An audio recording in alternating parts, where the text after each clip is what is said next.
Hello साथियों, are के Patel YouTube channel में आपका स्वागत है। चैनल में पहली बार आए हैं तो सब्सक्राइब जरूर कीजिएगा। आज का हमारा महत्वपूर्ण अध्ययन बिंदु की बात करते हैं तो हमारा महत्वपूर्ण अध्ययन बिंदु है मौलिक अधिकार। इनसे जो प्रश्न बनते हैं उनको हम देखते हैं।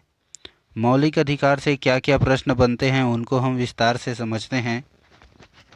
मौलिक अधिकार जो है भारतीय संविधान की भाग 3 में इसका वर्णन किया गया है। भारत के संविधान में अनुच्छेद 12 से लेकर अनुच्छेद 35 तक मौलिक अधिकार जो है दिया गया है, इनका वर्णन किया गया है। इनको आप विशेष रूप से याद रखेंगे। मूल संविधान में मौलिक अधिकार की संख्या जो है 7 थी, परंतु 44वें संवैधानिक संशोधन के तहत 44वें संवैधानिक संशोधन 1978 में हुआ। इसके तहत संपत्ति की अधिकार को जो है हटा दिया गया और भारतीय संविधान की अनुच्छेद 300 के ए के अंतर्गत वैधानिक अधिकार के रूप में संपत्ति की अधिकार को रख दिया गया। इस प्रकार से हम कह सकते हैं मौलिक अधिकारों में संशोधन हो सकता है। संसद के द्वारा मूल अधिकारों का निलंबन किया जा सकता है तो राष्ट्रपति के द्वारा, लेकिन सभी मूल अधिकार का निलंबन नहीं किया जा सकता। मूल अधिकारों का संरक्षक जो है सर्वोच्च न्यायालय को कहा जाता है। यह नोट के रूप में याद रखेंगे। वर्तमान में अगर भारतीय संविधान में मौलिक अधिकारों की संख्या की बात किया जाए तो मौलिक अधिकारों की संख्या जो है 6 है। ठीक है, याद रखेंगे। सभी मौलिक अधिकारों को ट्रिक से हम लोग याद करते हैं। चलते हैं नेक्स्ट वीडियो में। तो ट्रिक से हमको याद करना है ताकि प्रश्न में हमारा लॉजिक आसानी से समझ में आ जाए और अच्छे से सेट हो जाए। चलिए हम लोग ट्रिक से याद करने वाले हैं, आगे बढ़ते हैं। तो यहाँ पर देखिए हमारा ट्रिक जो है चालू होता है। दो दोस्त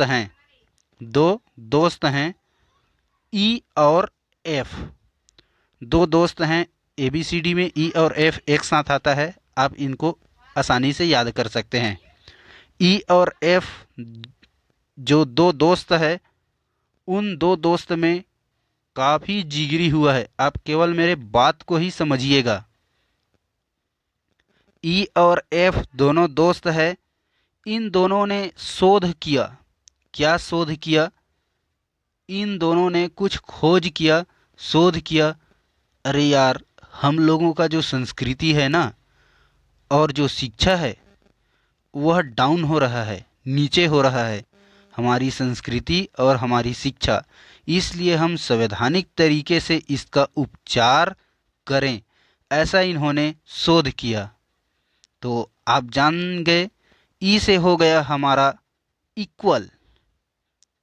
इक्वल मतलब आप समझ गए समानता, समानता का अधिकार, इक्वली। एफ से हो गया हमारा फ्रीडम, मतलब स्वतंत्रता का अधिकार। ई और एफ दोनों से हो गया इक्वल और फ्रीडम।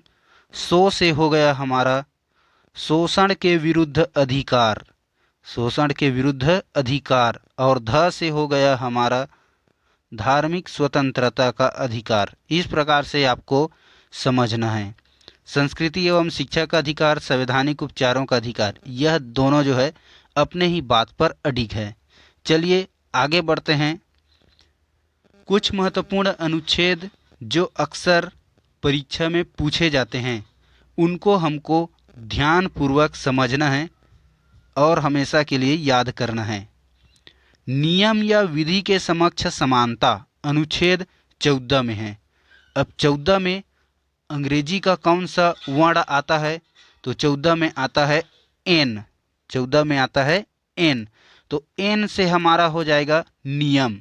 इस प्रकार से आप इनको समझ जाएंगे, नियम या विधि के समक्ष समानता। दूसरा आता है धर्म, वंश, जाति, लिंग या जन्म स्थान के आधार पर भेदभाव का विरोध अनुच्छेद 15। तो 15 में क्या आता है? ओ। 15 में आता है ओ। तो ओ से थोड़ा सा लॉजिक रखेंगे। क्या लॉजिक रखेंगे? ताकि हमें धर्म, वंश, जाति, लिंग या जन्म स्थान के आधार पर भेदभाव का आसानी से पता चले। ओडिया हो या बंगाली, सबके लिए समान अधिकार। तो ओ से ओडिया हो या बंगाली, तो इस प्रकार से आप इनको याद रखेंगे। आगे है पदाधिकारियों पद में अवसरों की समानता। तो ये है 16 में। इसको हम लोग कैसे याद करेंगे? 16 में आता है हमारा अंग्रेजी वर्णमाला का पी, और पी से हमको याद कर लेना है पदाधिकारियों पद में अवसरों की समानता। इस प्रकार से आप इनको याद कर सकते हैं। नेक्स्ट बढ़ते हैं, अस्पृश्यता का अंत, अनुच्छेद 17। यह सभी को याद रहता है, लेकिन थोड़ा सा लॉजिक इसमें देख लेते हैं। इसमें आता है क्यू। क्यू मतलब छू, छुआछूत या अस्पृश्यता का अंत। क्यू छू, ये आप समझ सकते हैं। उपाधियों का अंत, अनुच्छेद जो है 18 में वर्णित है, और 18 में हमारा अंग्रेजी वर्णमाला आता है आर। क्या आता है? आर। इस प्रकार से आप इसको समझ सकते हैं। आर मतलब आप समझेंगे रिवार्ड। आर मतलब आप समझेंगे रिवार्ड, मतलब उपाधि।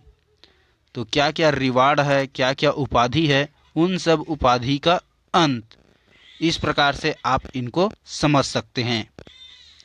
आगे बढ़ते हैं। हमारा अब महत्वपूर्ण अनुच्छेद, जैसे प्राण एवं दैहिक स्वतंत्रता।